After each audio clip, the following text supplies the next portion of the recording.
big thing is the health care reform bill. And here's a question from Mrs. Dondry T. She says, I'm a small business owner.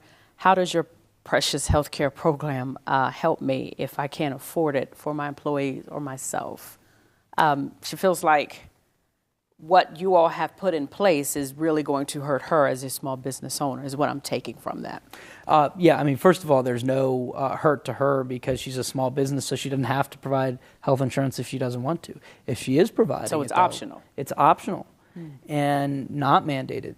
In addition, if she does do it, she gets a 35% tax credit to cover the expenditures that she's made for employees for health insurance for her employees. In addition, she's going to have an even better option once the exchange starts, which is she's going to be able to get the same kind of plans that big business gets and that I get. That's the core of this plan, is people are going to have access to the same health care as members of Congress. People don't realize this. But when I got into office a year and a half ago, they didn't say, here's your gold-plated congressional plan. They said, here's a book of a couple dozen private plans you choose, what matches for you. What we're doing is opening up that book to everyone, to small business, to individuals, so that they can buy the same kind of insurance that I get. So as a small business owner, she doesn't have to buy it. If she does buy it, she's going to get a 35% tax credit, and she's going to be getting that tax credit on a cheaper plan because she's no longer paying 20% more than the big business down the street for the same plan. Yeah, I can hear someone saying, though, if I'm getting the same, I may be getting the same coverage as you, but you can afford a lot more than I can. Well, that's why the tax credits are there and the affordability credits are there, which move well up into the middle class. What we understand is that, if you've been on the roughest of times, you're going to probably be covered by Medicaid and already were. If you're on really good times, you're probably going to be okay. It's the middle that's been crushed. The small business owner. I can't tell you how many small business owners call me now and say, I didn't know what to make of that health care plan, but I love it now because I'm already getting this tax credit, retroactive to January 1st of this year. For the health care they're already providing. It is a huge deal for small business. It's a very good deal.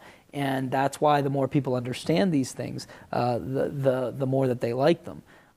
The other issue, of course, is more competition is a good thing, and that's really at the core of the exchange. So yes, one is access and the other is affordability, and those were the two things that we really tried to go after. Do you think Obama was cocky when he launched this reform? Because it seems like he's maybe doing some backpedaling to try to, as we get closer to the elections, reconvince people that this is a good thing.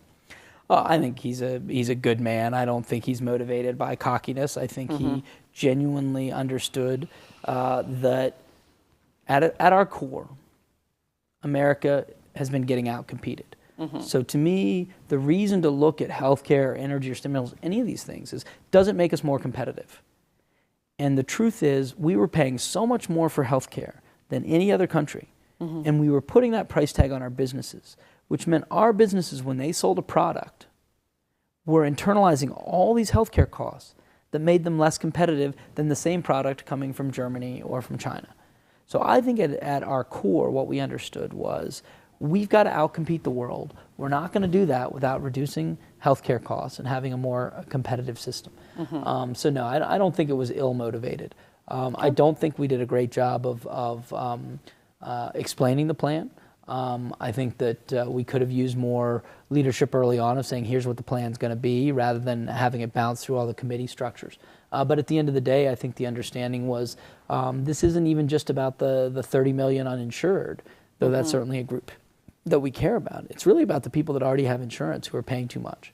And it's about seniors whose plan that they had been promised was on the verge of bankruptcy. For us to take senior citizens and protect them for a generation is a huge deal. I mean, if nothing else, if we can just, look at seniors and say Medicare is going to be there because of what we did, and the doctors are going to stay in the plan, and you're going to pay less on copays, that's a pretty cool thing. Okay. All right. The black vote and its significance. Some have, well, in my conversations with people of the African American community, and even some of the Caucasian community, feel that the blacks are only courted when it's time for elections or when someone's being reelected. What is your thought on that?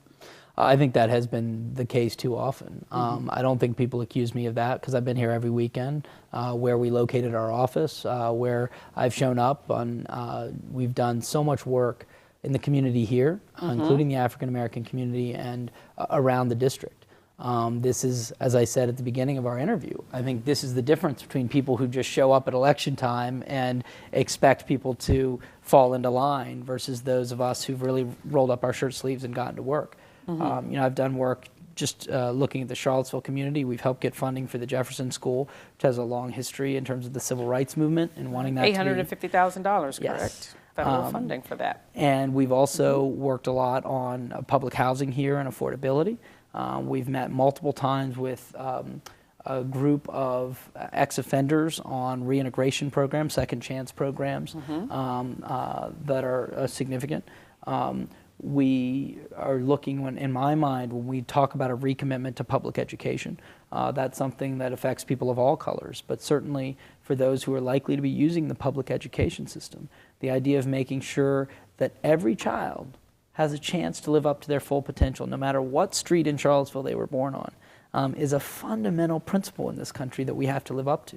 Another thing that we've heard, again, white, black, you name it, is that everything seems to be focused on the college kids. What about guys, men and women who aren't looking to go to college but want to learn a trade? They want to make, Washington and Wall Street doesn't pay a lot of attention to the difference between minimum wage and $15 an hour, but that's a big difference. You make that $20 an hour, you're starting to talk about what you can support a family on. So when you look at what I've fought for, whether it's support for career and technical training programs like this K-Tech building where we sit now, the Homestar and Rural Star program, which focus on construction jobs and manufacturing jobs. There are a lot of jobs that we need to help support out there that are not PhD level jobs and aren't minimum wage jobs. That's part of what we've got to rebuild. So I think this is something that we've done day in and day out. And a lot of late nights, whether it's at churches or community centers or stakeholder meetings. You also see a lot of African-American small business owners, as well as white, et cetera. And that idea of shifting from the biggest corporations on Wall Street back to Main Street, back to everyday folks who may employ 2, 3, 4 people, giving them a fair shake in insurance, giving them a fair shake in terms of tax breaks and capital gains investments, I think has made a big deal.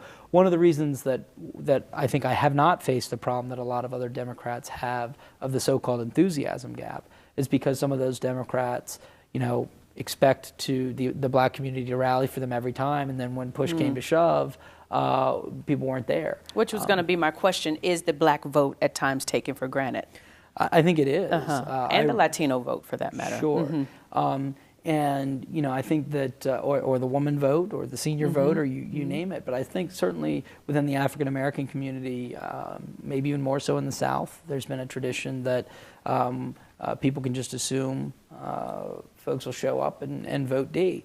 I don't think that you're going to hear that a lot in my case. I certainly want to hear it if people feel that. But I've generally felt like, again, this is.